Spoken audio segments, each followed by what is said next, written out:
So I would like to start with a really short reflection based on the survey that we carried out. We carried out with members of our movement or members of other movements before diving into Latin America, where we have a preferential option for the poor, and from there we'll see the mission of the church and the mission of Pax Romana. In the survey that we carried out, there were really interesting questions, and we asked what what people should be more valued in the church. If there are people that should be more valued in the church, 97% of people said yes, and they identified poor and marginalized people, people with a disability, and women who are not represented, women and young people.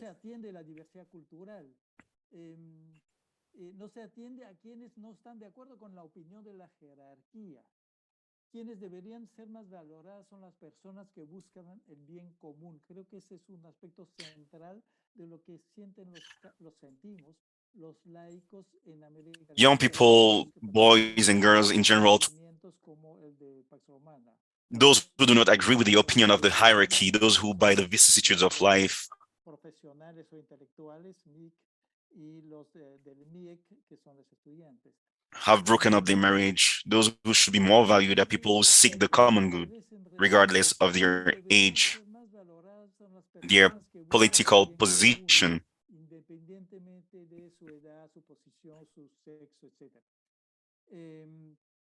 On the other hand, in the face of persons and groups who do not seek the common good, the church must have a voice of proclamation and denunciation in defense of the life of the most vulnerable. To the question, in your opinion, does the church in your country express itself adequately about the socio-economic and political situation of society? 62% answered no. And that's really interesting. That's for the church. That is almost 40% people say yes. 62% say the church doesn't express itself about socio-economic and political situation of the society. And synodality as a way of promoting our preferential option for the poor. The preferential option for the poor in actuality is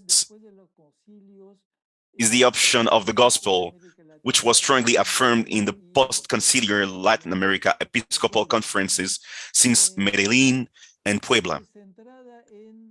When we speak of the poor, we speak first of all of those who lack of the necessities of life, but also of all people considered insignificant in society and also in the church itself.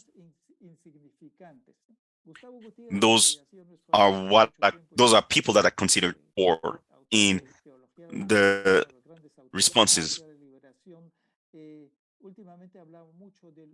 A great author in theology talked about insignificant people in the society, people who don't mean anything for society. And synodality should respond to the need to be consistent with a non-clerical church, the need for a non-clerical church, the need for equity in our synodality. And this is what we have sought to do in our movement since its beginnings. We are inserted in the social movement, our citizens committed to changing society. We take turns in the position we try to be consistent, because we are consistent in the struggle for democracy. We try to change people change for people. But what we also trying to change the society and the reasons for poverty and all types of poverty and inegalities. But we take turns in office, in our communities, and in our positions. We are not always consultants or priests. We have elections in our movements, and this is part of this synodal process.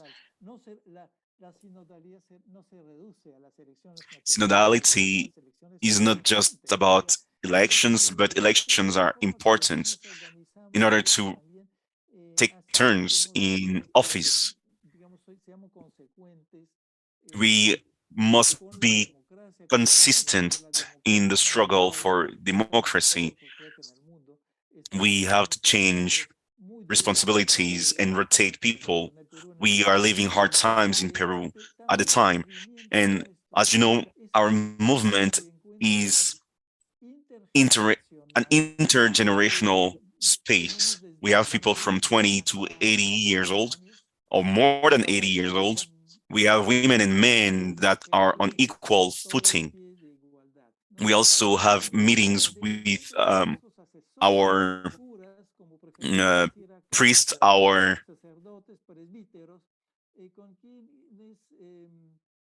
we are people of faith, religious people that participate as men of faith and theologians without imposing themselves. We also have lay advisors.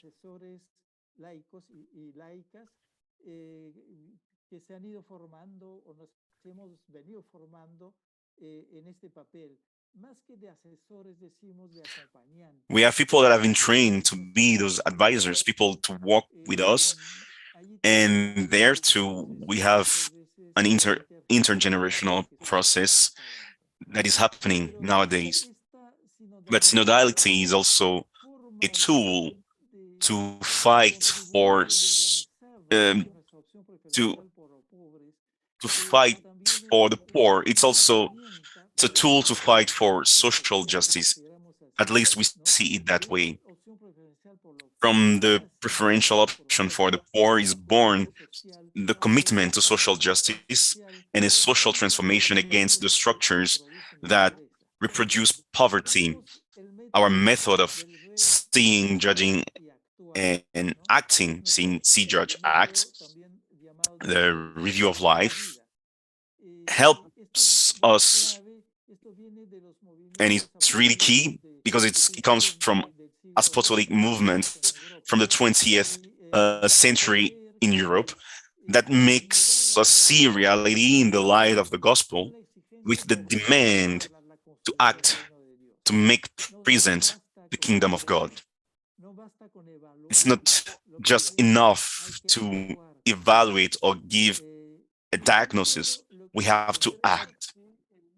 And we believe that this method is in itself synodal because it implies sharing our views on reality in a communitarian climate of approach based on the gospel. We organize ourselves in communities, so we have to base ourselves on the gospel and on facts.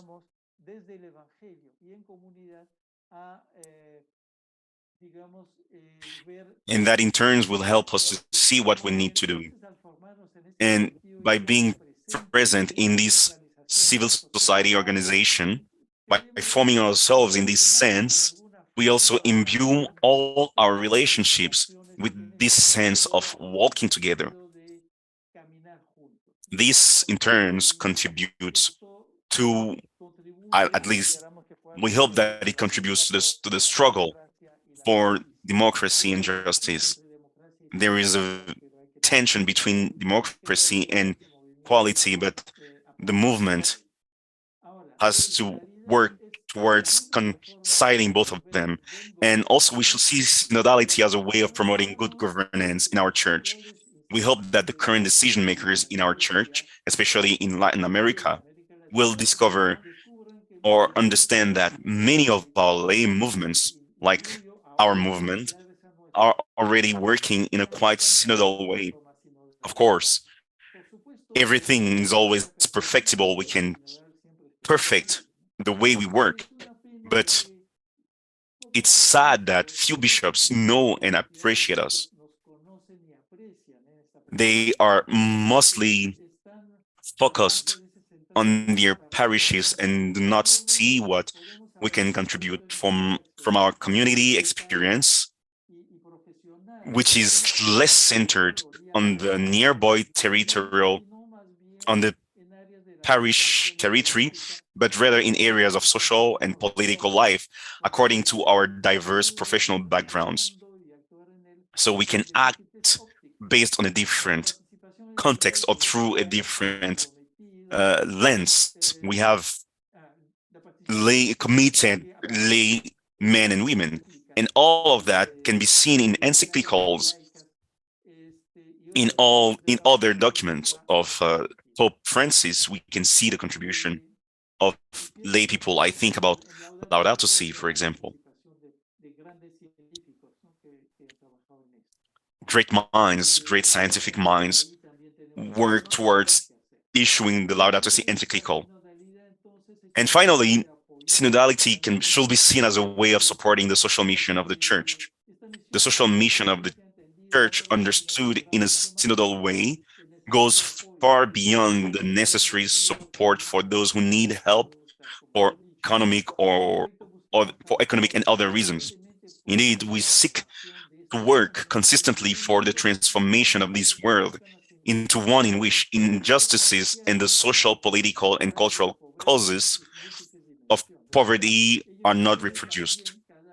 This also includes, with increasing urgency, linking work to lift the poor out of their situation with saving our common home.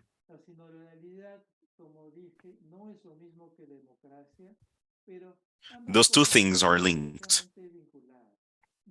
Saving our common home and lifting the poor. So we have to hear the cry of the earth. We have to do it in community together. Thank you.